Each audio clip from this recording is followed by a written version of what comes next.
Que la paix, la miséricorde et les bénédictions d'Allah soient sur vous, mes chers frères et sœurs. Aujourd'hui, je vais partager avec vous les détails d'un voyage qui a profondément bouleversé mes émotions et mes pensées.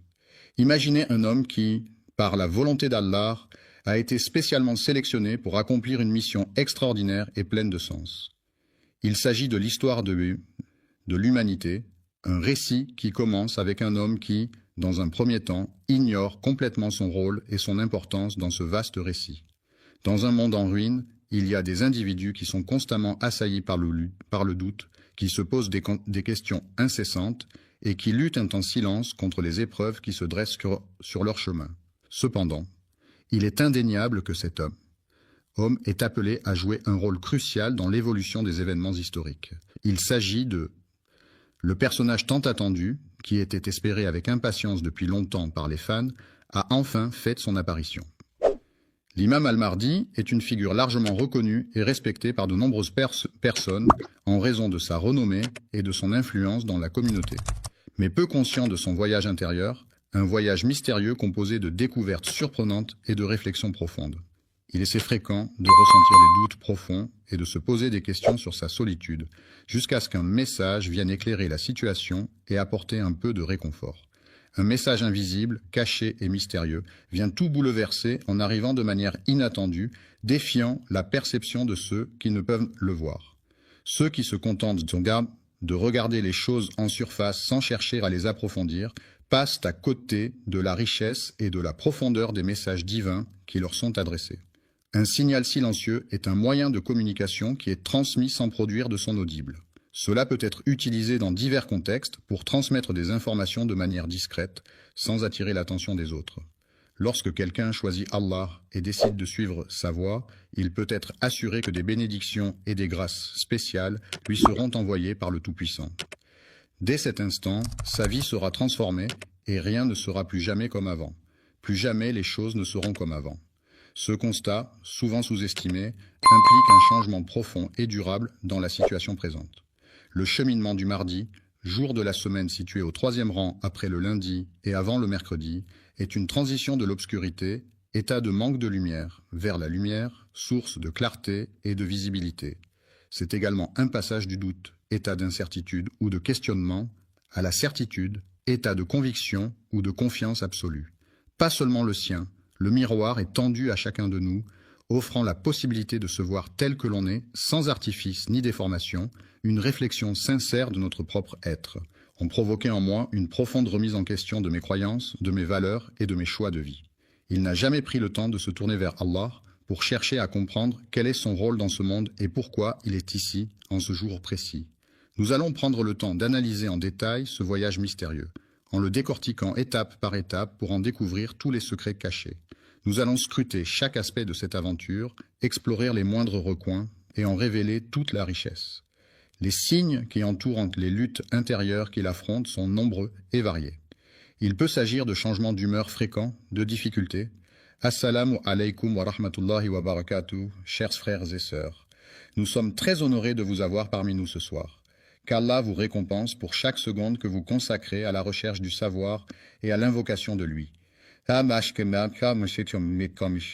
Si vous souhaitez soutenir notre travail, qu'il s'agisse de diffuser des rappels islamiques, d'accueillir des érudits ou de créer des contenus plus utiles, vous pouvez dès maintenant envoyer un super chat ou un super merci via YouTube, Inch'Allah.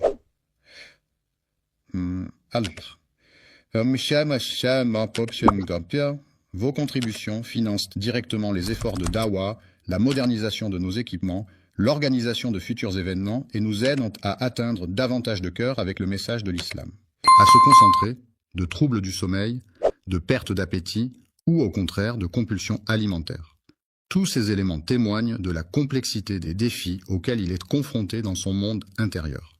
Allah guide progressivement cette personne vers une certitude solide et inébranlable, l'accompagnant avec douceur et détermination sur ce chemin de foi.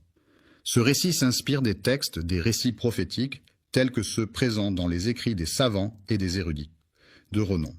Ibn Arabi, célèbre philosophe et poète soufi du Moyen-Âge, dissimule ses idées profondes et précieuses, telles des perles rares. Malheureusement, peu nombreux sont ceux qui prennent le temps de les découvrir et de les apprécier à leur juste valeur. Être une révélation incroyable qui va changer votre vision des choses. Il est donc essentiel de rester attentif et concentré pour ne rien manquer de ce que je m'apprête à vous révéler. Changer votre regard sur le mardi ne se limite pas à cette journée de la semaine, mais implique également une réflexion sur vous-même avant que la journée ne commence. Il est regrettable que le jour qui suit le lundi et précède le mercredi, nommé mardi, ne soit pas reconnu à sa juste valeur.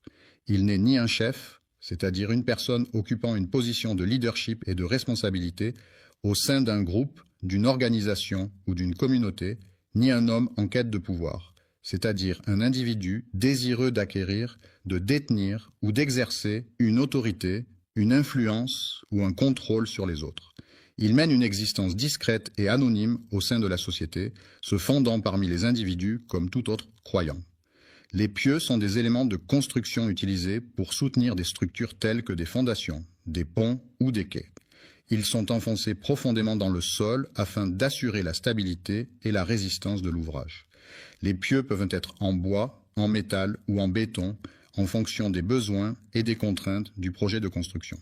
Ce que beaucoup de gens ignorent, c'est que pendant les premiers moments de son existence, le mardi, le personnage principal de l'histoire, semble manquer de clarté quant à l'ampleur et à l'importance de la mission qui lui a été confiée.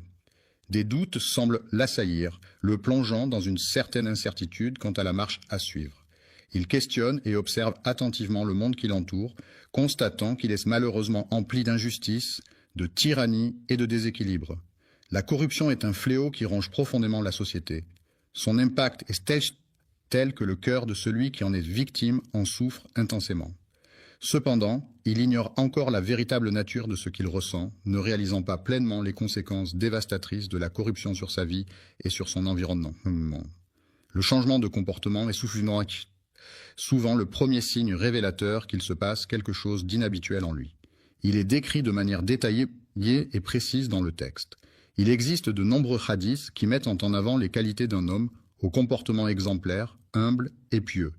Cherchant à échapper à l'agitation et à l'éclat des projecteurs, il se réfugie dans la quiétude de la nuit pour laisser libre cours à ses prières et à ses larmes.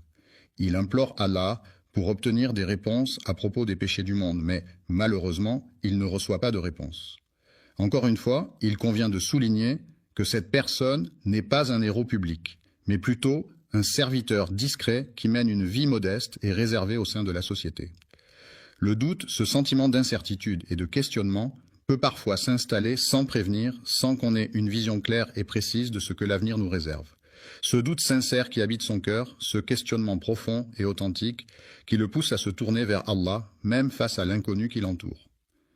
Au commencement de son voyage spirituel, il ne revendique aucune appartenance particulière, ne se rattache à aucune doctrine en particulier et ne se définit par aucun titre ou étiquette spécifique. Ne cherche pas à obtenir de la reconnaissance de la part des autres, d'un autre, car il est important de rester authentique et de faire les choses pour soi-même, sans attendre de gratification extérieure. Il pense même que, selon ses propres réflexions et analyses approfondies, il est fort probable que, il est vrai que parmi les gens, il en existe certains qui sont considérés comme plus dignes que lui. Cependant, Allah a un plan pour lui. Il le guide, l'instruit et le purifie de ses imperfections. La forge symbolise la capacité de résister et de se renforcer face aux défis et aux difficultés rencontrées dans le monde. Les conflits, qu'ils soient d'ordre personnel, professionnel, familial ou international, sont des situations de désaccord, de tension ou d'opposition entre deux parties ou plus, qui peuvent résulter de divergences d'opinion, d'intérêts ou de valeurs. Ces conflits peuvent émerger pour diverses raisons, telles que des malentendus, des différences culturelles, des enjeux de pouvoir, des ressources limitées ou des objectifs contradictoires. Ils peuvent se manifester de différentes manières, allant de simples désaccords verbaux à des confrontations physiques ou même à des guerres ouvertes. Ainsi, la gestion et la résolution des conflits sont des enjeux importants à tous les niveaux de la société, nécessitant des compétences de communication, de négociation, de médiation et de diplomatie pour parvenir à des solutions pacifiques et durables. Les injustices, qu'elles soient sociales, économiques ou politiques, sont des situations où des individus ou des groupes de personnes sont traités de manière inéquitable ou discriminatoire en raison de divers facteurs tels que leur origine, leur genre, leur religion ou leur statut socio-économique. Ces injustices peuvent se manifester de différentes façons comme l'absence d'accès à l'éducation, aux soins de santé, à l'emploi ou les catastrophes. Ne se contentent pas de provoquer de la révolte en lui, elles contribuent également à forger sa personnalité de manière profonde et durable. Pour devenir maître, il ne suffit pas simplement d'avoir un nom prestigieux ou d'appartenir à une lignée renommée. Il est nécessaire de parcourir un long chemin semé d'obstacles et de défis, de faire preuve de détermination, de travail acharné et de persévérance pour atteindre cet objectif. Le feu invisible de la sincérité, tel un brasier ardent dissimulé au regard, brûle au plus profond de l'âme, illuminant chaque pensée et chaque action de sa lueur authentique et pure. Combler ce vide intérieur qui laisse un sentiment de manque et d'incomplétude ne peut être fait que par la lumière d'Allah, rempli d'anticipation et d'excitation à l'idée de ce qui l'attend. À ce stade, il n'a encore rien vu, mais déjà son cœur commence à se remplir de cette délicieuse impatience qui précède la découverte de l'inconnu. Il est là, immobile, enfoui sous la terre sombre, telle une graine pleine de potentiel, prête à éclore et à se transformer en une nouvelle vie. À ce stade, il ignore encore quelle forme il prendra et quel chemin il empruntera. Il est parfait, mais Allah le connaît parfaitement. C'est précisément lorsqu'on reconnaît humblement notre ignorance que l'on atteint la forme la plus pure de connaissance.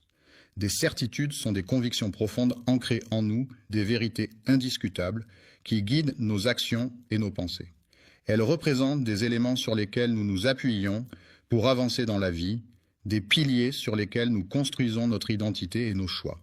Il commence à remarquer que le monde qui l'entoure subit des changements visibles, que ce soit au niveau de la nature, de l'environnement ou de la société. Des événements troublants se succèdent à une vitesse fulgurante, provoquant des conflits armés dans différentes régions du monde. Dans les terres saintes, les alliances se brisent, la confusion s'installe et il semble que les tyrans prennent le contrôle. Les prix des produits de première nécessité s'envolent sans aucune gêne, mettant ainsi une pression financière supplémentaire sur les ménages. Pendant ce temps, les populations se retrouvent démunies, sans leadership ni direction claire pour les guider à travers ces moments difficiles. Il le voit et prend le temps de l'observer attentivement, ce qui provoque une réaction en lui. On pourrait dire que chaque événement extérieur semble résonner avec une corde invisible, profondément enfouie en nous, réveillant ainsi des émotions et des réactions insoupçonnées. Au plus profond de son être, il éprouve un sentiment de malaise face à ce désordre qui règne autour de lui, comme s'il pressentait qu'il était le prélude à une annonce importante. De plus en plus grand, l'enfant observe avec curiosité et émerveillement le spectacle des mosquées se vidant de leurs fidèles. Pour lui, c'est un moment mystérieux et fascinant, bien qu'il ne comprenne pas encore pleinement ce qui se passe. Leur spiritualité, qui représente leur relation profonde avec le sacré, se manifeste à travers leurs croyances, leurs pratiques religieuses, leurs rituels et leur connexion avec le divin. Il observe attentivement la scène où les oulémas, ces érudits religieux respectés, se séparent en deux groupes distincts, chacun défendant une interprétation différente. En même temps, il perçoit nettement les cris déchirants des opprimés, témoignant de leur souffrance et de leur désespoir. Plus il observe attentivement ce monde en train de s'effondrer, plus il ressent profondément la souffrance des peuples oubliés. Il ressentait une pression intérieure grandissante qui n'était pas simplement liée à de l'ambition, mais à d'autres facteurs également. Ce n'est pas de cela dont nous parlions précédemment. La colère peut être comparée à un appel silencieux, un pressentiment qui se manifeste comme une voix muette à l'intérieur de soi, une émotion intense qui cherche à s'exprimer sans faire de bruit. Il murmure doucement « Prépare-toi ». Mais ce qui le marque le plus, ce ne sont pas seulement les éléments extérieurs et visibles, mais aussi les aspects plus subtils et intangibles qui ont une influence profonde sur lui. Les événements extérieurs, également connus sous le nom de synchronicité, se manifestent comme des coïncidences significatives et mystérieuses qui semblent aller au-delà de simples explications rationnelles. Ces synchronicités peuvent être perçues comme des signes ou des messages provenant de l'univers, nous invitant à être attentifs aux connexions subtiles entre les différents aspects de notre vie. Ces coïncidences étranges ne peuvent être pleinement appréciées et comprises que par un cœur attentif et sensible aux signes subtils de l'univers. Il arrive parfois que cet individu tombe fortuitement sur des versets qu'il lit sans réellement chercher, et pourtant, ces versets semblent étrangement résonner en lui, comme s'ils avaient été spécialement choisis pour lui transmettre un message. Je fais l'expérience de rêves récurrents qui présentent invariablement les mêmes symboles et les mêmes scènes à chaque fois. Il est fasciné par les paroles des anciens, ces textes anciens qu'il a découverts au moment opportun et qui résonnent en lui avec une profonde signification. Cela le pousse à réfléchir profondément sur les raisons pour lesquelles ces signes l'affectent de cette manière. Les événements récents l'ont tellement affecté qu'il commence sérieusement à remettre en question sa propre perception des choses. La perception du monde ne se limite plus à celle d'un simple spectateur des événements. Elle implique désormais une implication active et une prise de conscience de notre rôle et de notre impact sur ce qui se passe autour de nous. Lorsqu'il est choisi pour devenir le témoin d'un dessein, la personne en question se retrouve dans une situation où elle ne saisit pas encore pleinement le rôle qui lui incombe. Le joueur participe activement au jeu, conscient que tout ce qu'il perçoit et expérimente est le fruit de la volonté d'Allah, et il accepte pleinement cette réalité. La conscience le bouscule fortement, le poussant à se poser une autre question qui s'avère être bien plus complexe et profonde. Troublante, je me demande si tout cela était en train de me perturber profondément et de remettre en question mes croyances les plus profondes. Lorsqu'on se prépare, c'est à ce moment que le doute évolue et prend une nouvelle dimension. Il cesse d'être simplement un doute concernant un sujet spécifique. La société peut avoir une influence majeure sur les individus, que ce soit à travers les interactions sociales, les normes culturelles ou les attentes professionnelles. De même, la politique peut également jouer un rôle important dans la vie des citoyens, en influençant les décisions gouvernementales, les droits et les devoirs de chacun. Ainsi, il est tout à fait légitime de ressentir un certain doute ou une certaine remise en question par rapport à soi-même et à sa place dans un environnement social et politique complexe. Se trouve confronté à des doutes et des incertitudes quant à son avenir et à la direction qu'il est censé prendre. Commence à se tourner de plus en plus vers Allah, non pas dans le but de fuir, mais plutôt pour chercher réconfort, guidance et force dans sa foi. Il est important de bien comprendre ce que l'on recherche avant de se lancer dans la recherche elle-même, car une compréhension approfondie du sujet permettra d'optimiser le processus de recherche et d'atteindre plus efficacement l'objectif fixé. Une réponse adéquate et pertinente à une question ou à une situation donnée. Ce qu'il ignore, c'est que cette réponse, ce changement de pense, se rapproche progressivement de lui sans qu'il en ait conscience. Discrètement, tel un faible rayon de lumière qui apparaît à l'horizon d'un cœur, timidement et doucement, apportant une lueur d'espoir et de chaleur. La nuit avance lentement, plongeant le monde dans l'obscurité. Dans ce calme profond, le sommeil enveloppe chacun de ses doux bras. C'est à ce moment, lorsque la ville entière semble retenir son souffle, que l'aube brisée attend patiemment d'être réveillée, prête à dévoiler ses secrets les plus intimes et profonds. Dans cette situation, l'âme se retrouve dans l'incapacité de s'échapper de ce qui la tourmente, ce qui se produit spécifiquement le mardi. Une crise intérieure silencieuse peut se manifester par un profond mal-être psychologique et émotionnel qui n'est pas exprimé verbalement, mais qui peut être ressenti intensément à l'intérieur de soi, sans que cela soit visible de l'extérieur. Il se trouve au cœur d'une tempête dévastatrice, une tempête invisible pour les autres mais bien réelle pour lui, qui fait rage dans son esprit et dans son cœur, provoquant des tourments et des tumultes intérieurs qu'il doit affronter seul. Chaque jour, le cœur de cette personne est alourdi, non pas par le poids des péchés, mais par celui des responsabilités qu'elle doit assumer. Il n'a pas encore acquis une compréhension approfondie de la situation. Il commence à se poser des questions sur la nature de ses sentiments, se demandant s'il s'agit véritablement d'une forme d'amour ou simplement d'une affection profonde. Il se demande s'il est en train de vivre une simple illusion ou s'il est en train de recevoir quelque chose de réel. Une chose, un objet, un élément ou un élément spécifique. Il rêve plus souvent de rêves immenses qui se distinguent par leur précision, leur puissance et leur profondeur de sens. Des visages inconnus viennent à sa rencontre pour lui parler de différents endroits qu'il n'a jamais eu l'occasion de visiter jusqu'à présent. Il arrive parfois qu'il se retrouve entouré de personnes qu'il ne connaît pas, ce qui peut le mettre mal à l'aise et le pousser à se demander comment il s'est retrouvé dans cette situation inattendue.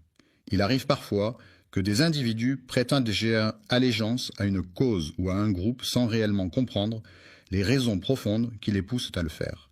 Cette situation se répète à chaque réveil, laissant la personne dans l'incompréhension de ses propres motivations.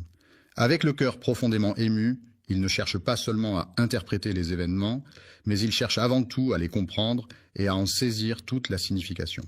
Il cherche à comprendre les raisons pour lesquelles ses rêves reviennent de manière récurrente, c'est pourquoi il décide de se confier à quelqu'un. Allah pleure de tristesse et de compassion en observant les épreuves et les souffrances endurées par ses créatures sur terre. Je prie Allah de me guider vers la vérité absolue, de m'éclairer de sa lumière divine pour que je puisse discerner clairement le chemin à suivre. Et cette invocation ne surgit pas d'un rituel préétabli ou d'une formule figée, mais elle émerge spontanément, portée par l'émotion et la sincérité du moment. L'âme se trouve seule, sans personne autour d'elle pour comprendre ce qu'elle traverse, et elle-même ne parvient pas à saisir pleinement sa propre expérience. Il se pose des questions sur sa santé mentale, se demandant s'il est en train de perdre la raison ou s'il est simplement en train de traverser une période de confusion. Accompagné et dirigé par une personne expérimentée qui fournit des instructions et des conseils pour atteindre un objectif spécifique. Ce moment, tel que décrit par Ibn Arabi, est ce qu'il nomme la traversée du vide, une étape cruciale où l'âme se trouve dans un état de transition et d'incertitude, en quête de sens et de compréhension.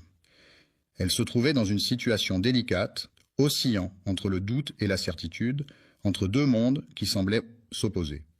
Il y a un ordre divin qui régit l'univers, mais il existe également une nuit spéciale, un moment de prière unique et mystérieux, connu seulement de Dieu. C'est à ce moment précis que tout bascule, que les événements prennent une tournure inattendue et décisive. Ce n'est pas un miracle venu de l'extérieur, ce n'est pas une voix provenant d'une entité extérieure. Le ciel, avec ses nuances de bleu et de blanc, inspire un profond sentiment d'apaisement et de tranquillité. Un silence soudain s'est installé, créant une pause inattendue où aucun son ne venait troubler l'atmosphère, laissant place à une brève parenthèse de calme et de tranquillité. Lorsque son cœur cesse soudainement de se battre pour la première fois, il se retrouve dans un état de confusion totale, incapable de comprendre ce qui se passe en se basant sur la logique habituelle. Il ne comprend pas par des preuves concrètes, mais plutôt par la clarté de la lumière qui lui est apportée. Allah, par sa miséricorde infinie, illumine le cœur de chaque croyant en y apportant une lumière divine et bienfaisante qui guide ses pas et éclaire son chemin dans les moments de doute et d'obscurité. Dans cette lumière qui baigne la pièce, il parvient enfin à distinguer clairement ce qu'il refusait obstinément d'admettre. Il est celui qui doit assumer la responsabilité de ses actes. Allah, dans sa toute-puissance et sa sagesse infinie, prépare inlassablement et depuis des temps immémoriaux tout ce qui est nécessaire pour l'accomplissement de ses desseins divins. Ce n'est pas une source de fierté, mais plutôt une émotion négative, à savoir la peur. Après cette expérience éprouvante, il a pris conscience que le contrôle de sa propre vie lui échappait désormais, qu'il n'était plus le seul maître à bord de son existence. Le simple croyant se réveille un matin, conscient qu'il aura à se lever, à se laisser guider et à affronter l'oppression qui règne autour de lui, dans le but de rassembler les forces nécessaires pour lutter contre cette injustice. Une situation difficile et éprouvante, qui représente un poids écrasant que la plupart des gens ne pourraient pas endurer, mais malgré cela, cette peur est provoquée par le sentiment de certitude qui l'accompagne. Une certitude profonde et inébranlable qu'Allah est présent dans chaque aspect de nos vies, qu'il veille sur nous en permanence et qu'il guide nos pas à chaque instant. En sa présence, il sait qu'il pourra toujours compter sur une épaule sur laquelle s'appuyer en cas de besoin et qu'il pourra partager ses pensées en toute confiance, sachant qu'il ne sera jamais jugé et que la sincérité sera toujours au cœur de leurs échanges. Cette certitude devient sa force, car, quand Allah choisit un serviteur, il lui accorde sa protection, sa guidance et sa miséricorde, ce qui lui permet de surmonter les épreuves avec confiance et détermination. Il revêt son habit de lumière, le parant de 1000 éclats chatoyants, le rendant ainsi prêt à affronter et supporter des fardeaux que nul autre ne saurait endurer. Le Mahdi, après avoir longtemps douté, a finalement acquis une certitude inébranlable. Ce savoir, solidement ancré en lui, constitue désormais le noyau central de son être. La mission consiste en une tâche ou un objectif spécifique assigné à une personne ou à un groupe qui doit être accompli dans un certain délai et selon des modalités définies. Elle peut impliquer diverses actions, responsabilités et étapes à suivre pour atteindre le but fixé. Lorsque la certitude s'ancre profondément dans son cœur, le Mahdi ne devient pas une simple croyance, mais plutôt une conviction inébranlable qui guide chacun de ses actes et décisions. Soudainement, sans crier gare, un chef de guerre ou un personnage public décide de se retirer de la scène médiatique et de mener une vie discrète, loin des projecteurs et de l'agitation du monde. Il est conscient que le temps tel qu'il est perçu par Allah diffère de celui des hommes, et il demeure patient en attendant le signal attendu, n'est pas facilement accessible ou obtenu. Il patiente avec patience, prenant le temps d'observer attentivement son environnement. Il s'efforce d'apprendre et de se former en silence, sans faire de bruit, afin de mieux assimiler les informations qui lui sont présentées. Entre dans une phase de silence actif, ce moment où il ne ressent plus le besoin de s'exprimer verbalement. Il n'est plus tourmenté par le doute qu'il habitait auparavant et préfère maintenant laisser parler son silence, qui en dit parfois bien plus long que des mots. Dans l'attente stratégique et stratégique, il est conscient que tous les événements à venir seront minutieusement planifiés et contrôlés par une entité ou une personne spécifique. Allah agit avec calme et sérénité, prenant le temps nécessaire pour chaque chose, sans se laisser emporter par la précipitation ni la confusion. Cette attente, loin d'être une perte de temps, est en réalité une période propice à la réflexion et à la préparation. L'inaction peut être vue comme une période de préparation intense pendant laquelle on réfléchit, on planifie et on se prépare mentalement avant d'agir. Il cherche à renforcer sa connexion spirituelle en pratiquant la méditation, en lisant des textes sacrés et en participant à des rituels religieux. Il prend le temps de réfléchir profondément à ses motivations et à ses objectifs, cherchant à éliminer toute forme d'ambiguïté ou de confusion. Il consacre des heures à approfondir ses connaissances et à se former dans le but d'atteindre une compréhension plus approfondie et plus nuancée des sujets qui l'intéressent. Il passe son temps à lire attentivement les récits des prophètes, des réformateurs et des guides qui l'ont précédé.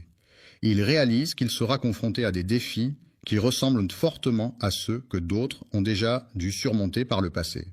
Les grands serviteurs d'Allah, tels que Moussa face à Pharaon et Ibrahim face aux défis, ont montré un courage et une détermination inébranlables dans leur mission de transmettre le message divin malgré les obstacles et les épreuves auxquelles ils ont été confrontés. L'adoration des idoles, telle que Mohammed, qui se trouvait confronté à une société entièrement immergée dans cette pratique. L'ignorance est un état de manque de connaissances ou d'informations sur un sujet particulier. Dans cette situation de manque de préparation, il arrive fréquemment qu'un message caché lui soit transmis de manière récurrente. Avertissement subtil qui résonne comme un écho lointain, à peine perceptible, mais néanmoins présent, comme un murmure porté par le vent. Les paroles des savants du passé, telles que celles d'Ibn Arabi, philosophe et mystique musulman andalou du XIIe siècle, sont riches en sagesse, en profondeur et en réflexion métaphysique. Ibn Arabi a laissé derrière lui un héritage intellectuel important, caractérisé par sa vision holistique de l'existence, sa poésie mystique et ses interprétations ésotériques des enseignements islamiques. Ses écrits ont influencé de nombreux penseurs et ont continué à susciter des débats. Dans ses écrits profonds, l'auteur évoque de manière réfléchie et approfondie un sujet qui le préoccupe et qui suscite en lui une réflexion intense et complexe. Un principe fondamental est un concept ou une règle de base qui sert de fondement à une théorie, une pratique ou un système. Il représente une idée essentielle et incontournable qui guide la réflexion ou l'action dans un domaine spécifique. Celui qui est sélectionné et favorisé par Allah, selon sa volonté et ses desseins divins, aura la chance et le privilège de bénéficier de ses grâces et de sa protection. Initialement endommagé, l'objet a été ensuite réparé et remis en état selon les normes en vigueur.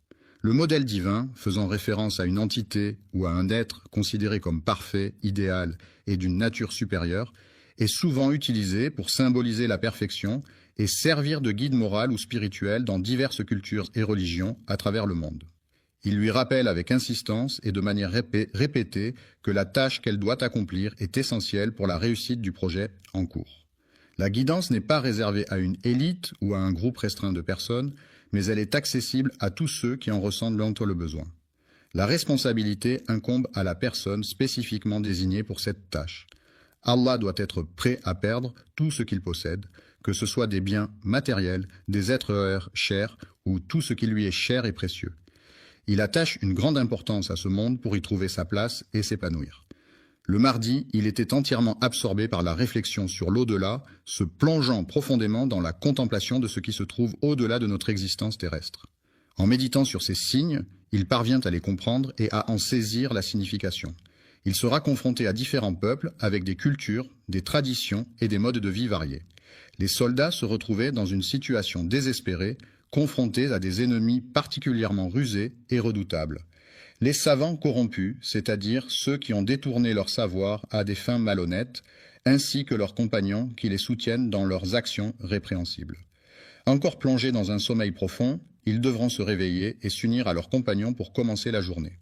La purification de l'eau, une tâche essentielle pour garantir sa potabilité et sa sécurité sanitaire, ne pourra être réalisée efficacement en utilisant uniquement la méthode de filtration.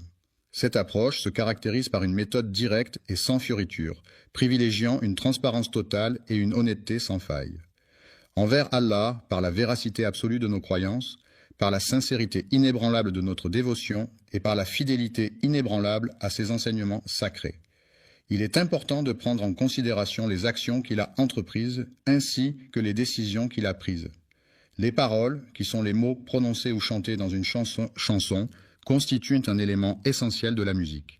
Elles permettent de transmettre des émotions, des messages et des histoires aux auditeurs, créant ainsi une connexion profonde entre l'artiste et son public.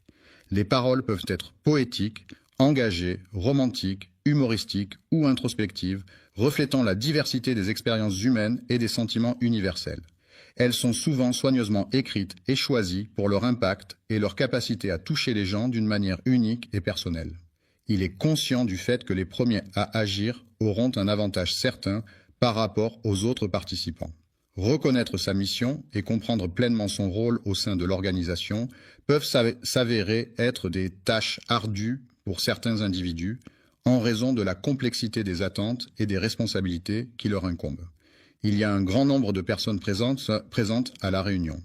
Il arrive parfois que même des personnes qui semblent être croyantes, il est probable qu'ils le rejetteront car il devra faire face à son plus grand combat. Il ne s'agira pas de quelque chose provenant de l'extérieur, mais plutôt de quelque chose provenant de l'intérieur. Il est tentant de déformer les faits pour les rendre plus avantageux ou pour éviter des conséquences désagréables. Cela implique d'être honnête et de ne pas altérer la réalité, même si cela peut être difficile ou inconfortable. Toutes les structures et les éléments qui l'entourent s'effondreront brusquement, le laissant ainsi au milieu des décombres et de la destruction. Cette solitude ne lui fait plus peur, car elle a appris à apprécier les moments de calme et de réflexion qu'elle lui offre. Il a eu l'opportunité de voir le message qui lui était destiné. Il a ressenti un appel profond et irrésistible, une sorte d'attraction puissante qui l'a poussé à agir. Pendant les nuits silencieuses, il perçoit distinctement les moindres bruits et les sons les plus discrets qui l'entourent.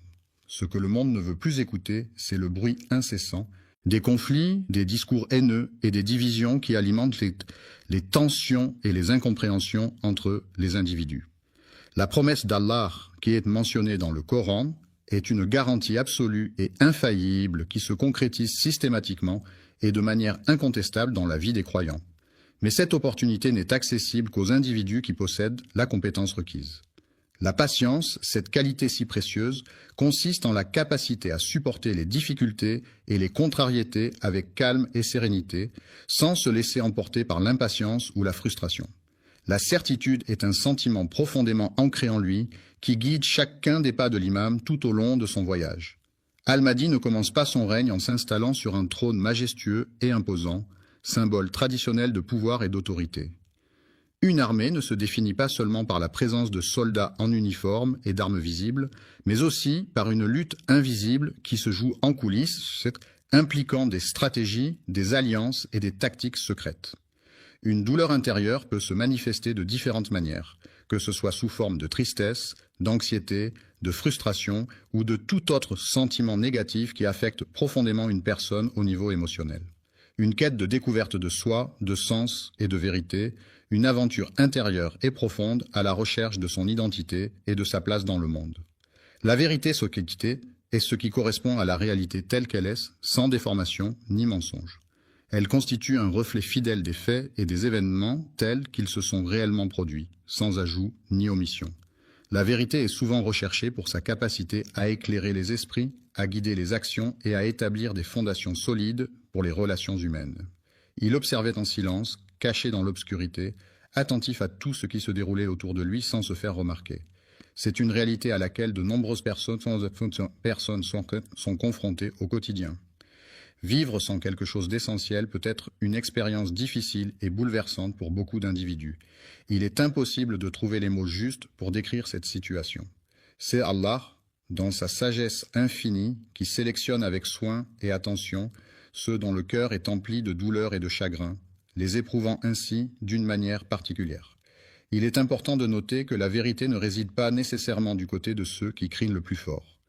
En effet, la vérité peut parfois se trouver dans la discrétion, la réflexion et la pondération, plutôt que dans l'exubérance et le bruit. Il purifie et il brise en même temps, agissant de manière contradictoire mais complémentaire. Le processus de purification implique souvent une forme de destruction ou de séparation des éléments impurs, permettant ainsi une transformation profonde et nécessaire. Reconstruit, le monde se transforme et évolue, offrant de nouvelles perspectives et opportunités pour ceux qui y habitent. Il reconnaît enfin que ce n'est pas ce qu'il pensait au départ. Le couronnement représente le point culminant d'un long processus, marquant la fin des préparatifs et le début d'un nouveau chapitre dans la vie de la personne couronnée. Le combat intérieur, souvent méconnu et difficile à comprendre pour la plupart des gens, est une lutte personnelle et profonde qui se déroule à l'intérieur de soi-même. Le fait de passer du temps avec ses frères et sœurs le mardi n'est pas une activité habituelle pour moi.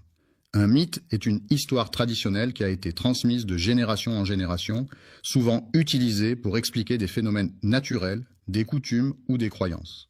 Ces récits mythologiques peuvent être basés sur des événements réels ou imaginaires et sont souvent associés à des dieux, des héros ou des créatures fantastiques. Les mythes peuvent jouer un rôle important dans la culture d'une société en transmettant des valeurs, des enseignements moraux ou en renforçant l'identité collective. Il est indéniable qu'il existe une dimension spirituelle qui dépasse le monde matériel et qui englobe des aspects de l'existence humaine qui vont au-delà de ce qui est tangible et mesurable. Le voyage dont il est question concerne chacun d'entre nous, car il peut avoir un impact sur nos vies, nos perspectives et nos expériences personnelles. Un miroir est un objet réfléchissant qui renvoie une image fidèle de ce qui se trouve en face de lui. Il est souvent utilisé comme outil pour se regarder et s'assurer de son apparence physique. Certains considèrent le miroir comme un moyen de se rassurer ou de se remettre en question, car il reflète non seulement l'apparence extérieure, mais peut aussi renvoyer une image de soi plus profonde, invitant à la réflexion et à l'introspection. Ainsi, le miroir peut être perçu comme un compagnon pour ceux qui doutent. Amen. Louange à Allah, le Tout-Puissant et Miséricordieux, Créateur de l'univers et de toutes choses visibles et invisibles. Que la paix et les bénédictions soient sur son prophète bien-aimé, le messager de la miséricorde pour l'humanité, qui a été envoyé pour guider les gens sur le droit chemin et leur apporter la lumière de la vérité et de la justice. Aujourd'hui, chers messagers, nous allons partir à la découverte de nouvelles choses passionnantes et enrichissantes. Il s'agit d'un groupe de personnes qui ont collaboré et travaillé ensemble pour la construction de la mosquée Al-Aqsa, un lieu de culte important situé à Jérusalem. Ils veulent détruire l'arche pour des raisons qui ne sont pas clairement définies. L'arche, Elisha, dans ce contexte, fait référence à un lieu ou une structure spécifique dont l'importance et la nature exacte ne sont pas explicitement mentionnées. Il est à la recherche d'une alliance qu'il désire ardemment, mais il est important de ne pas oublier quelques détails avant de commencer.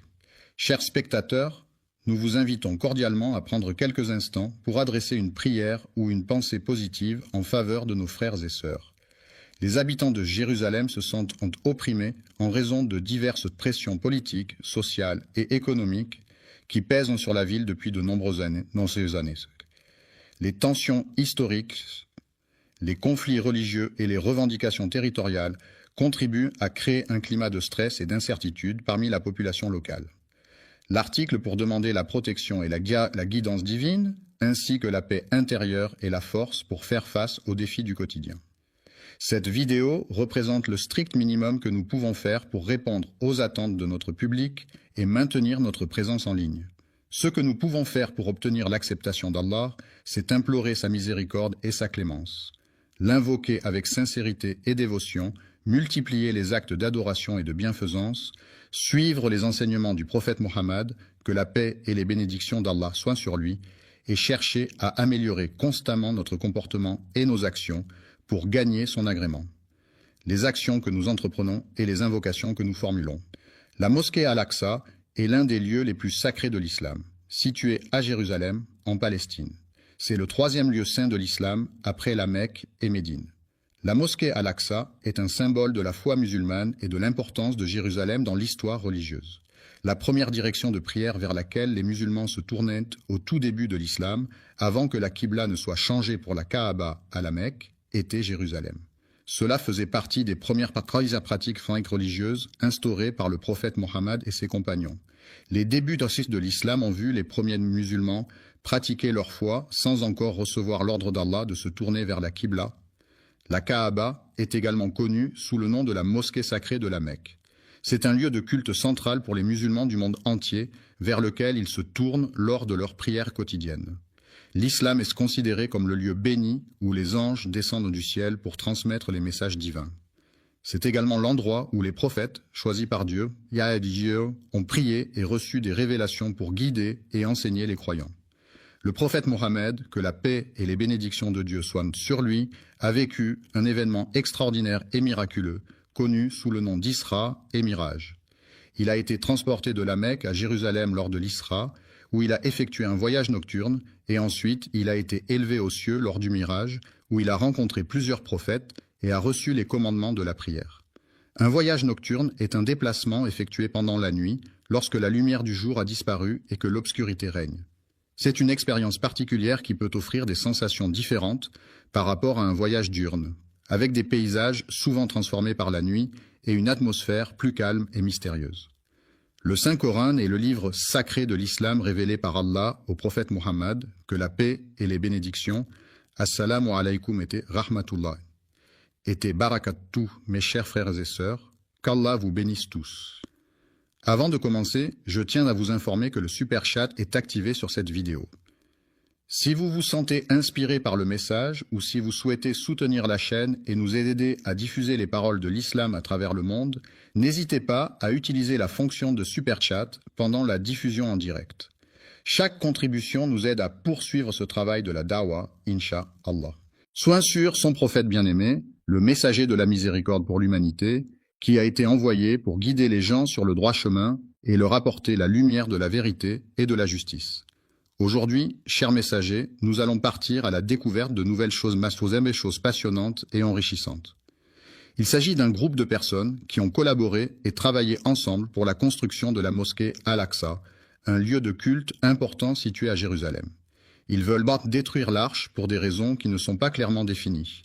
L'arche, dans ce contexte, fait référence à un lieu ou une structure spécifique dont l'importance et la nature exacte ne sont pas explicitement mentionnées. Il est à la recherche d'une alliance qu'il désire ardemment, mais il est important de ne pas oublier quelques détails avant de commencer. Chers spectateurs, nous vous invitons cordialement à prendre quelques instants pour adresser une prière ou une pensée positive en faveur de nos frères et sœurs. Les habitants de Jérusalem se sentent opprimés en raison de diverses pressions politiques, sociales et économiques qui pèsent sur la ville depuis de nombreuses années.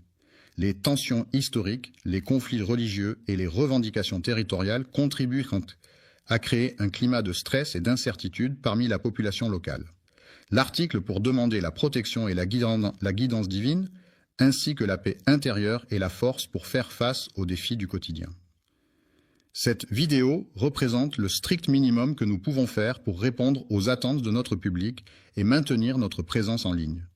Ce que nous pouvons faire pour obtenir l'acceptation d'Allah, c'est implorer sa miséricorde et sa clémence, l'invoquer avec sincérité et dévotion, multiplier les actes d'adoration et de bienfaisance, suivre les enseignements du prophète Mohammed, que la paix et les bénédictions d'Allah soient sur lui, et chercher à améliorer constamment notre comportement et nos actions pour gagner son agrément, les actions que nous entreprenons et les invocations que nous formulons. La mosquée Al-Aqsa est l'un des lieux les plus sacrés de l'islam, situé à Jérusalem en Palestine. C'est le troisième lieu saint de l'islam après la Mecque et Médine. La mosquée Al-Aqsa est un symbole de la foi musulmane et de l'importance de Jérusalem dans l'histoire religieuse.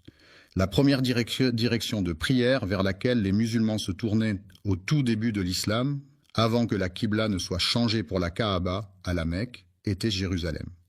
Cela faisait partie des premières pratiques religieuses instaurées par le prophète Muhammad et ses compagnons. Les débuts de l'islam ont vu les premiers musulmans pratiquer leur foi sans encore recevoir l'ordre d'Allah de se tourner vers la Qibla. La Kaaba est également connue sous le nom de la mosquée sacrée de la Mecque. C'est un lieu de culte central pour les musulmans du monde entier, vers lequel ils se tournent lors de leurs prières quotidiennes. L'islam est considéré comme le lieu béni où les anges descendent du ciel pour transmettre les messages divins. C'est également l'endroit où les prophètes, choisis par Dieu, ont prié et reçu des révélations pour guider et enseigner les croyants.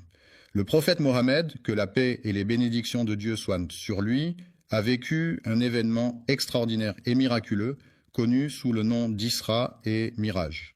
Il a été transporté de la Mecque à Jérusalem lors de l'Isra, où il a effectué un voyage nocturne, et ensuite il a été élevé aux cieux lors du Miraj, où il a rencontré plusieurs prophètes et a reçu les commandements de la prière. Un voyage nocturne est un déplacement effectué pendant la nuit, lorsque la lumière du jour a disparu et que l'obscurité règne.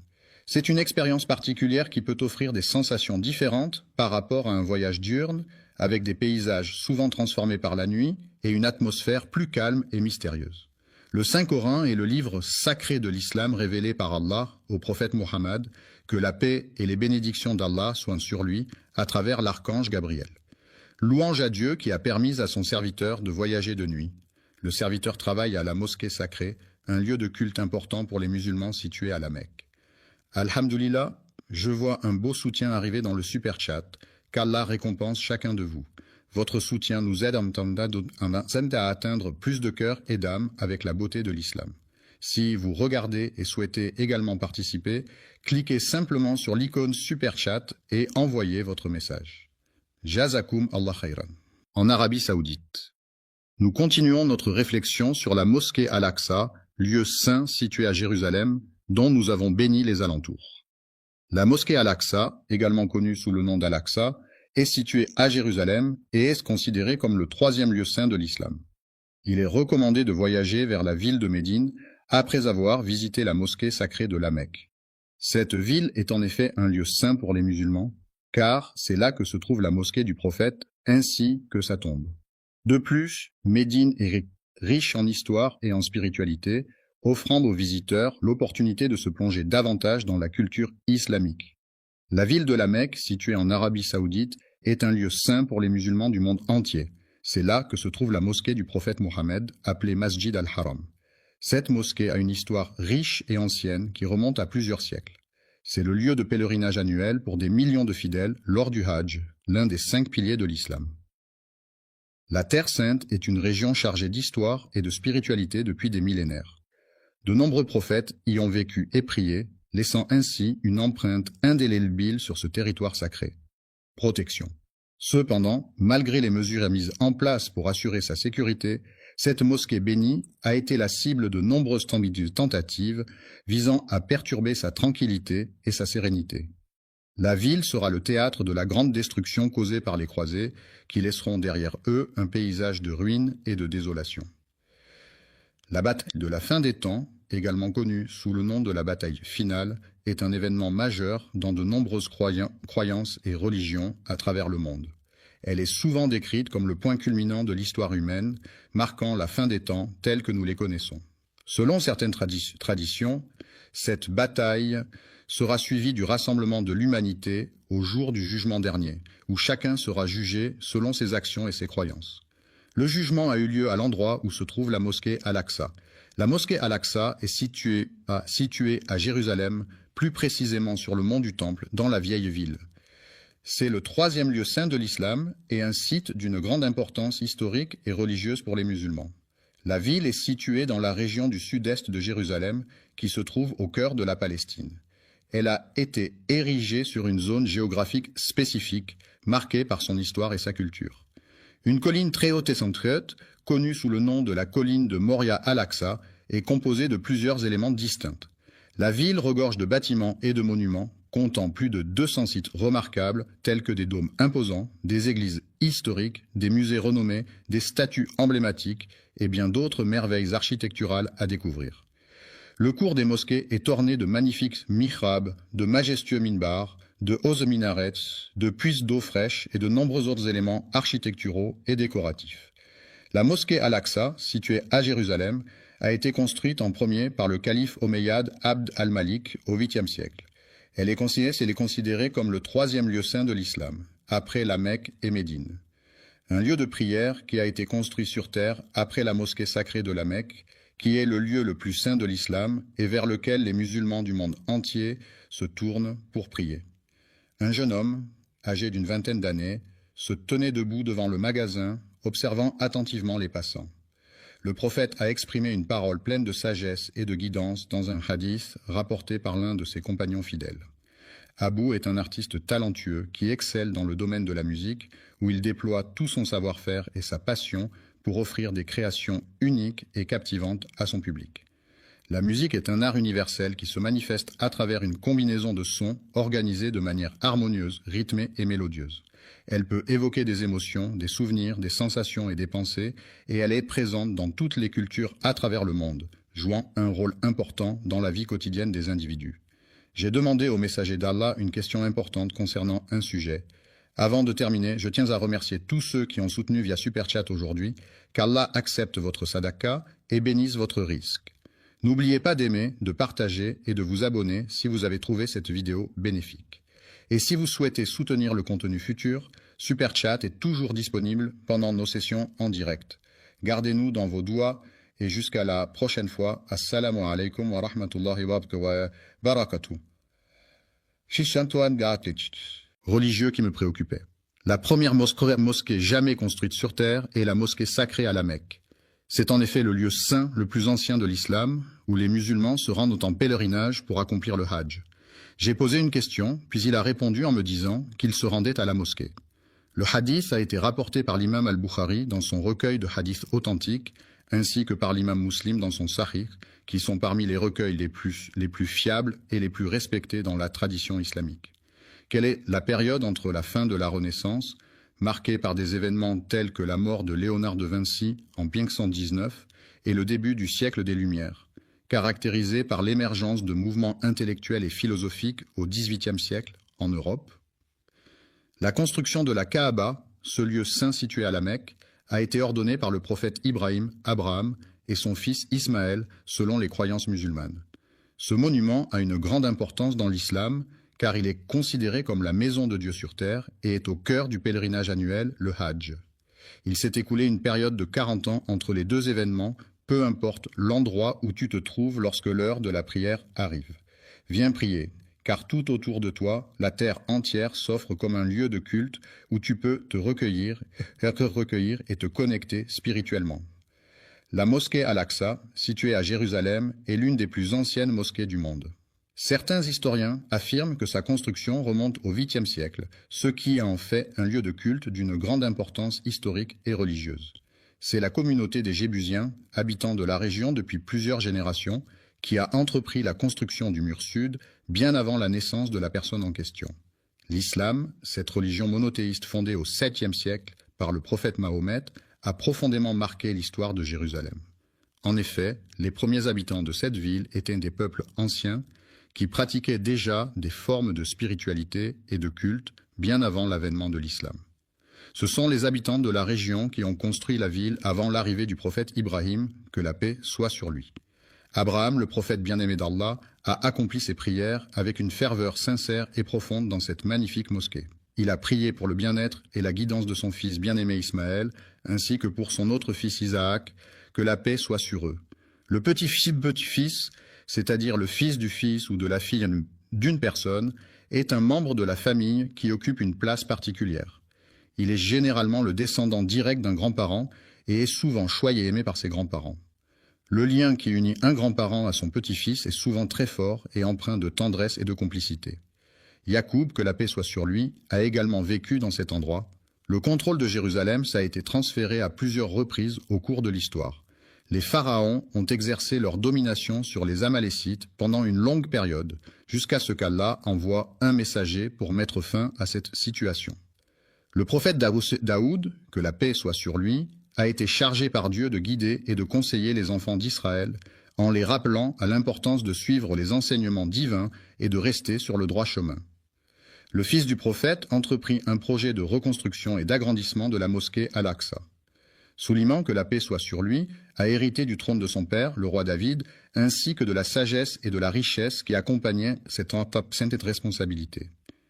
Après avoir reçu une prophétie, il a entrepris de réhabiliter la mosquée Al-Aqsa, transformant ainsi ce lieu en un endroit de culte plus accueillant et propice à la prière pour les fidèles de la communauté. Le centre spirituel est un lieu d'une beauté remarquable, où la sérénité et la tranquillité règnent en maître, offrant ainsi un espace propice à la méditation et à la réflexion. La construction d'Al-Aqsa, en premier, suscite diverses opinions parmi les personnes impliquées dans le projet. Certains affirment que c'est le cas, tandis que d'autres ont une opinion différente sur la question. Le prophète Adam, que la paix soit sur lui, aurait choisi un endroit spécifique pour s'établir. Il s'est écoulé 40 années depuis le moment où Ibn Ham a reçu l'ordre d'Allah de poser les fondations de la Kaaba. Dans son livre intitulé At-Tidjan, Rahima relate que, selon les Écritures, Allah a donné l'ordre à Adam de se rendre à un endroit spécifique. Jérusalem est une ville historique et symbolique pour de nombreuses religions, notamment le judaïsme, le christianisme et l'islam. C'est dans cette ville que le calife Omeyyad Abd al-Malik décida de construire la mosquée Al-Aqsa, un lieu saint pour les musulmans. C'est là que le prophète Mahomet accomplit des actes importants, marquant ainsi l'importance de Jérusalem dans l'histoire de l'islam. Certains pensent que la Kaaba est un lieu sacré vénéré par de nombreux fidèles à travers le monde, tandis que d'autres affirment que plusieurs prophètes ont joué un rôle important dans sa construction et son histoire. Après la création d'Adam, que la paix soit sur lui, son fils Vès a été choisi pour transmettre le message divin. Ensuite, la lignée prophétique a été transmise à travers les générations, passant par Noé, puis Abraham, que la paix soit sur eux. Je suis désolé, mais je ne comprends pas votre demande. Pouvez-vous reformuler votre phrase ou poser une question plus précise? Enfin, selon certains historiens, il est suggéré que ce sont les anges eux-mêmes qui pourraient être à l'origine de cet événement. Certains pensent que ce sont les musulmans qui ont construit la mosquée Al-Aqsa. Cependant, une autre opinion affirme que d'autres groupes ont également participé à sa construction. C'est le prophète Ibrahim, que la paix soit sur lui, qui a supervisé la construction de la mosquée Al-Aqsa en se basant sur les instructions divines qui lui ont été données. Cette construction a été réalisée avec une grande précision et un profond respect pour le lieu saint. Le hadith d'Abu, mentionné dans ce contexte, est une parole rapportée du prophète Muhammad, que la paix et les bénédictions de Dieu soient sur lui, par son compagnon Abu Bakr. Ce hadith est une source importante de guidance pour les musulmans, offrant des enseignements et des directives sur la manière de mener une vie en accord avec les principes de l'islam. Il est préférable de porter des chaussures confortables pour éviter les douleurs aux pieds, plutôt que de choisir des chaussures qui ont été fabriquées par une marque renommée, mais qui peuvent être inconfortables. La mosquée Al-Aqsa, également connue sous le nom de Haram al-Sharif, est un lieu saint pour les musulmans situé à Jérusalem en Israël. C'est le troisième lieu le plus saint de l'islam, après la Mecque et Médine, et est associé à de nombreux événements historiques et religieux importants. La mosquée Al-Aqsa est un symbole de la foi et de la spiritualité pour les musulmans du monde entier. Selon certains récits, il est dit que le prophète Adam, que la paix soit sur lui, aurait délimité les premières frontières des terres habitées par les êtres humains, marquant ainsi les débuts de la civilisation telle que nous la connaissons aujourd'hui. Les frontières de l'Alaska ont été établies, puis Ibrahim, que la paix soit sur lui, est arrivé et a renforcé les fondations de la région. Cela indique qu'Ibrahim n'a pas été le premier à construire cet édifice, mais qu'il s'est chargé de sa restauration par la suite. Le prophète Sulayman, Sheka, a été renforcé plus tard par l'aide divine, lui permettant ainsi de surmonter les défis auxquels il était confronté. Alayhi salam Abeshfa a également entrepris la tâche de reconstruire et de rénover la structure en question, mettant ainsi en œuvre des travaux de rénovation et de restauration pour améliorer son état et sa fonctionnalité. C'est pourquoi certains observateurs affirment que c'est grâce à son travail acharné et à sa vision novatrice qu'il a posé les fondations sur lesquelles reposent aujourd'hui les bases de cette institution. Le hadith du prophète Mohammed, que la paix soit sur lui, confirme cette idée lorsqu'il raconte l'histoire de Souleyman, le fils de David, que la paix soit sur eux. Une fois que Daoud alayhi salam eut achevé la construction de Baytul Maqdis, il décida de formuler 3 demandes spécifiques à Allah possède un jugement parfait et juste qui est en accord avec sa souveraineté inégalée et incomparable, devant laquelle nul autre ne peut se comparer. N'aurait après lui laissé de traces que quiconque viendrait prier dans cet endroit sacré et paisible, imprégné de sa présence bienveillante et apaisante. Lorsqu'une personne fréquente assidûment la mosquée dans le but d'obtenir la satisfaction d'Allah, elle peut espérer en ressortir purifiée de ses péchés, retrouvant ainsi une innocence semblable à celle qu'elle avait au jour de sa naissance. Depuis sa naissance, le prophète Salah, que la paix soit sur lui, a été béni par Allah de nombreuses qualités exceptionnelles et de dons spéciaux qui ont marqué sa vie et son parcours spirituel. Accordez les 2 premières bénédictions qu'il a demandées, et je prie pour qu'Allah lui accorde également les autres bénédictions qu'il souhaite obtenir. Après le décès du prophète Souleyman, que la paix soit sur lui, la 3e personne à qui le trône a été donné était son fils. Les enfants d'Israël se sont divisés en 2 groupes à la suite d'un désaccord sur la meilleure façon de gérer une situation particulière. Cette division a créé une tension au sein de la communauté et a entraîné des conséquences importantes sur leur unité et leur cohésion. Les royaumes mentionnés dans la phrase étaient dirigés par les Babyloniens sous le règne de Nebuchadnezzar. Les Boukhnas, un peuple belliqueux et conquérant, ont lancé une invasion massive de la ville sainte de Jérusalem.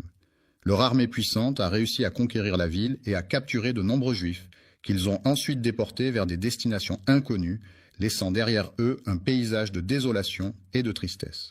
Lorsque Babylone a conquis le royaume de Juda, les habitants de Jérusalem ont été déportés à Babylone, où ils ont été contraints de vivre en exil pendant une période de temps. Cet épisode est communément appelé la captivité babylonienne dans l'histoire ancienne. Ensuite, après avoir conquis Babylone, les Perses ont accordé la permission aux Juifs exilés de retourner dans leur terre d'origine. Cela a marqué le début d'une période de retour et de reconstruction pour la communauté juive qui avait été déportée. Plus tard, après sa fondation, Jérusalem a été conquise et est passée sous le contrôle de l'Empire romain.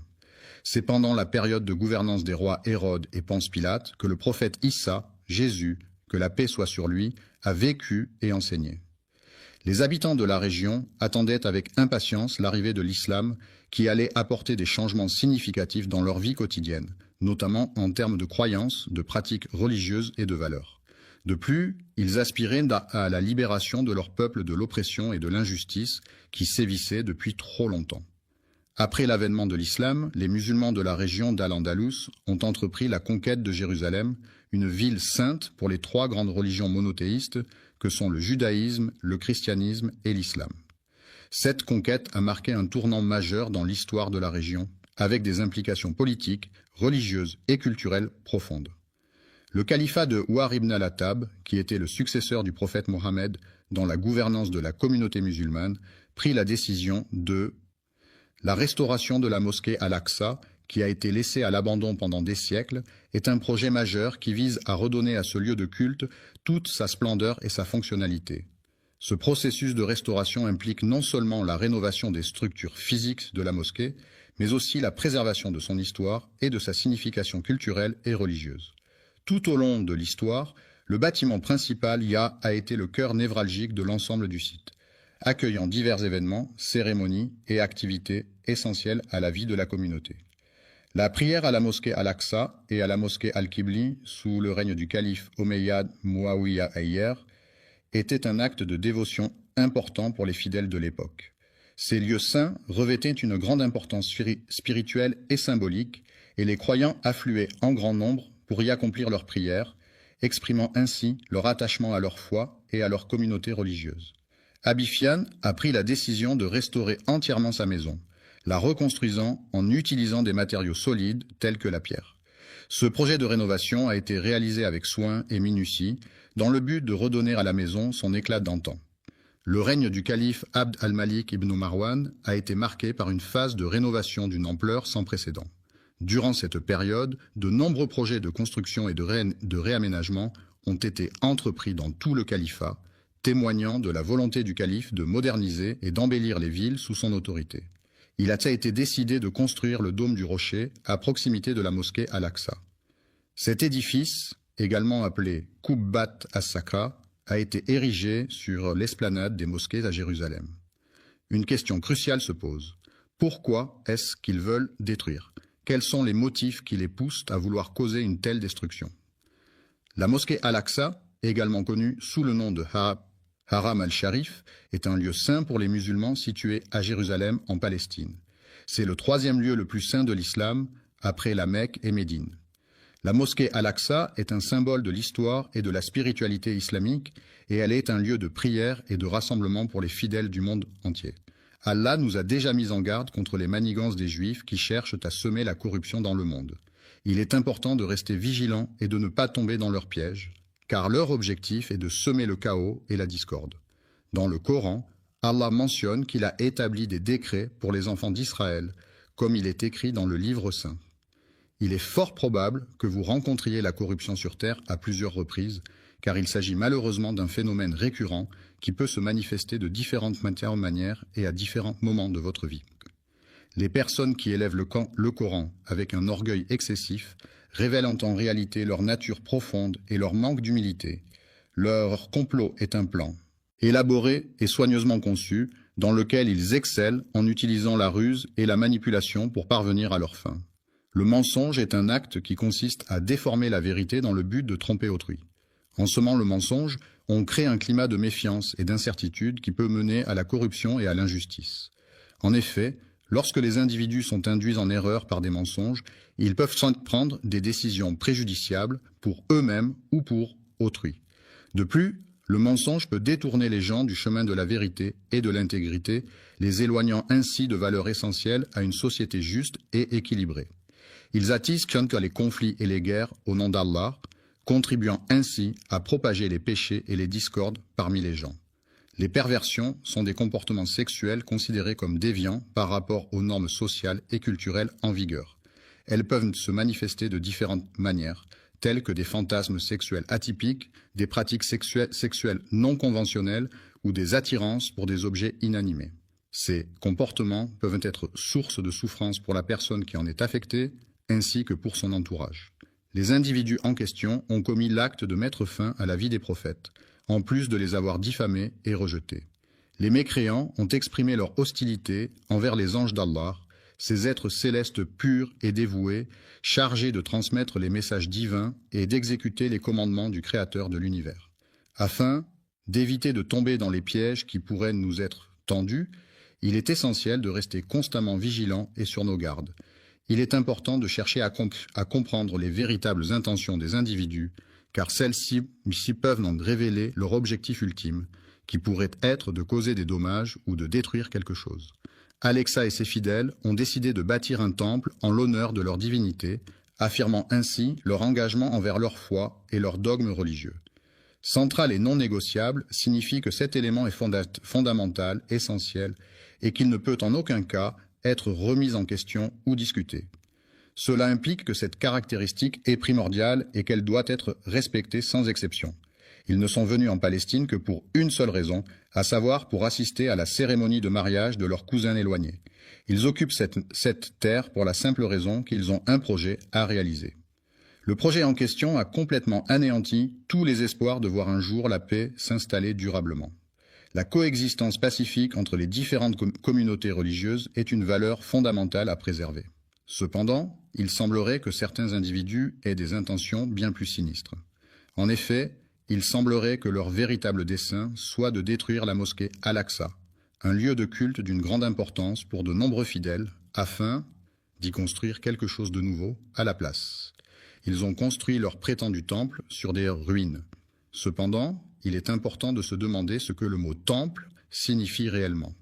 Le temple, qui est un lieu de culte et de prière, revêt une importance majeure dans la croyance juive. Il est considéré comme un lieu saint où les fidèles se rassemblent pour adorer et se connecter avec Dieu selon les enseignements de leur religion. Le mot « temple » désigne un édifice de grande taille, généralement consacrés à des pratiques religieuses ou spirituelles, où les fidèles se réunissent pour prier, méditer ou célébrer des rituels en l'honneur de divinités ou de forces supérieures. Pour désigner tout lieu de culte, qu'il s'agisse d'une église, d'une mosquée, d'un temple ou de toute autre structure dédiée à la pratique religieuse, mais en prenant en compte le contexte où la croyance a été altérée, déformée ou manipulée. Des personnes de confession juive, c'est-à-dire des individus appartenant à la religion juive, qui est l'une des plus anciennes religions monothéistes au monde et qui a une histoire riche et complexe. Le temple est un lieu de culte et de prière où les fidèles se rassemblent pour vénérer la divinité à laquelle il est dédié. Il s'agit d'un édifice religieux souvent richement décoré, symbolisant la présence de la divinité et servant de point de rencontre entre les croyants et le sacré. Le temple revêt donc une grande importance dans de nombreuses traditions religieuses à travers le monde, et il est souvent considéré comme un lieu sacré où les rituels et les cérémonies sont célébrés. La maison de l'Éternel, également connue sous le nom de la maison de Dieu, est un lieu de culte et de prière où les fidèles se rassemblent pour vénérer et adorer le Seigneur. C'est un endroit sacré et symbolique où la spiritualité et la foi se manifestent à travers les rituels religieux et les cérémonies qui y sont célébrées. Des documents historiques authentiques et fiables apportent des preuves irréfutables concernant la véracité des faits liés au prophète Sulayman, que la paix soit sur lui. La mosquée Al-Aqsa a été soigneusement construite par Ibrahim, que la paix soit sur lui, en mettant un soin particulier dans son architecture. La cathédrale était majestueuse et magnifique avec ses hautes tours gothiques, ses vitraux colorés et ses sculptures détaillées.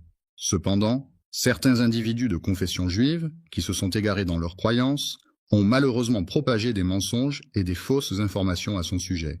Ils ont attribué cette construction à leur temple, dédié au dieu de la prospérité et de la fertilité, un lieu de culte important pour la communauté locale où les fidèles se rassemblent régulièrement pour prier et célébrer des rituels traditionnels. Sulayman est considéré par certains comme étant la plus grande imposture selon les juifs sionistes qui affirment que cette figure historique est sujette à une manipulation de la vérité. Il est affirmé, de manière trompeuse, que Sulayman, que la paix soit sur lui, aurait érigé son temple sur le rocher de Jérusalem, un lieu de grande importance historique et religieuse pour les musulmans, les chrétiens et les juifs. Le mont Moria est une imposante montagne située dans la région nord de la France, plus précisément dans les Alpes. Cette montagne majestueuse s'élève à une altitude de 1184 mètres et offre un panorama à couper le souffle sur les vallées environnantes. Connu pour sa beauté naturelle et sa richesse en biodiversité, le mont Moria est un lieu prisé des randonneurs et des amoureux de la nature en quête de dépaysement et d'aventure. Ce mont correspond à l'emplacement actuel de la mosquée Al-Aqsa, un lieu de culte important pour les musulmans situé à Jérusalem. La mosquée Al-Aqsa est le troisième lieu saint de l'islam et est associé à des événements historiques et religieux significatifs.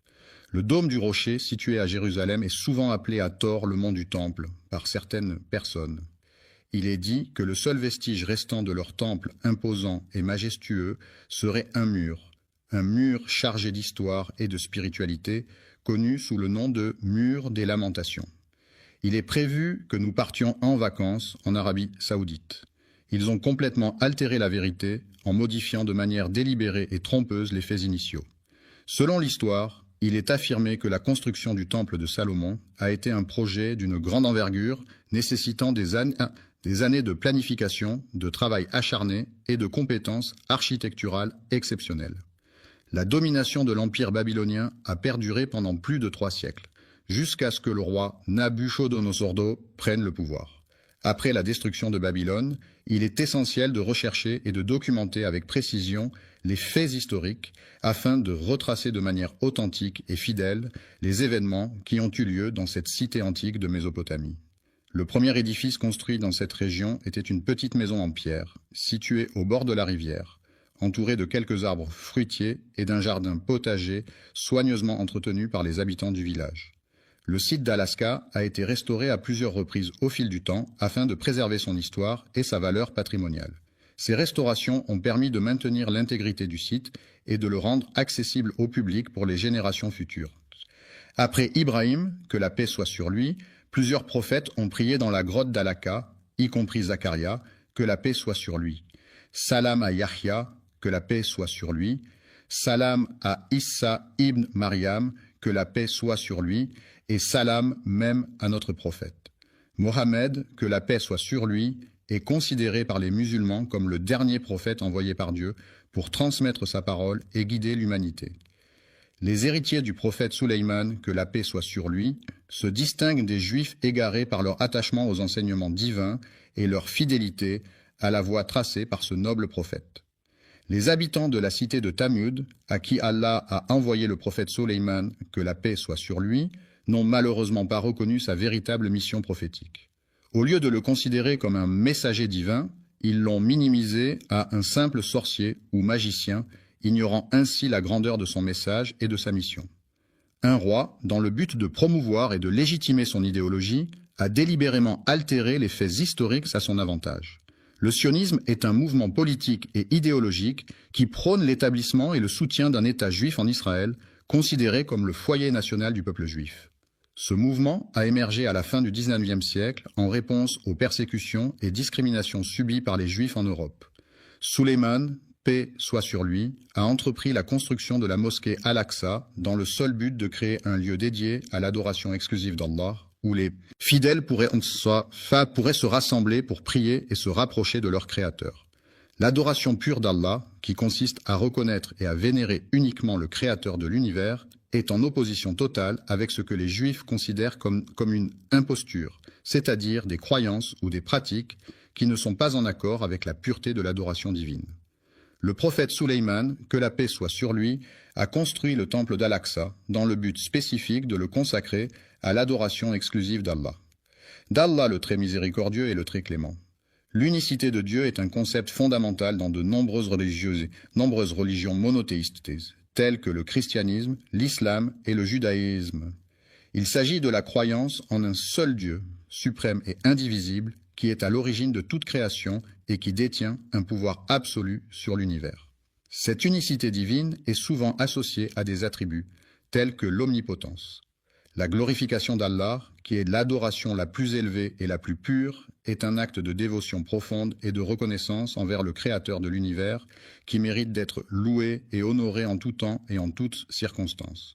Honnête, franc, véridique, authentique, loyal, fidèle, intègre, droit, véritable, loyal, franc, direct, sans détour, sans hypocrisie, sans mensonge, sans dissimulation, sans tromperie, sans faux semblant, sans artifice, sans feinte, sans déguisement, sans dissimulation, sans arrière-pensée, sans calcul, sans malice, sans duplicité, sans fourberie, sans supercherie, sans tricherie, sans tromperie, sans duperie, sans subterfuge, sans ruse, sans mensonge, sans dissimulation, sans hypocrisie, sans faux semblant, sans artifice, sans déguisement, sans dissimulation, sans arrière-pensée, sans calcul, sans malice, sans duplicité, sans fourberie, sans supercherie, sans tricherie, sans tromperie, sans duperie, sans subterfuge, sans ruse.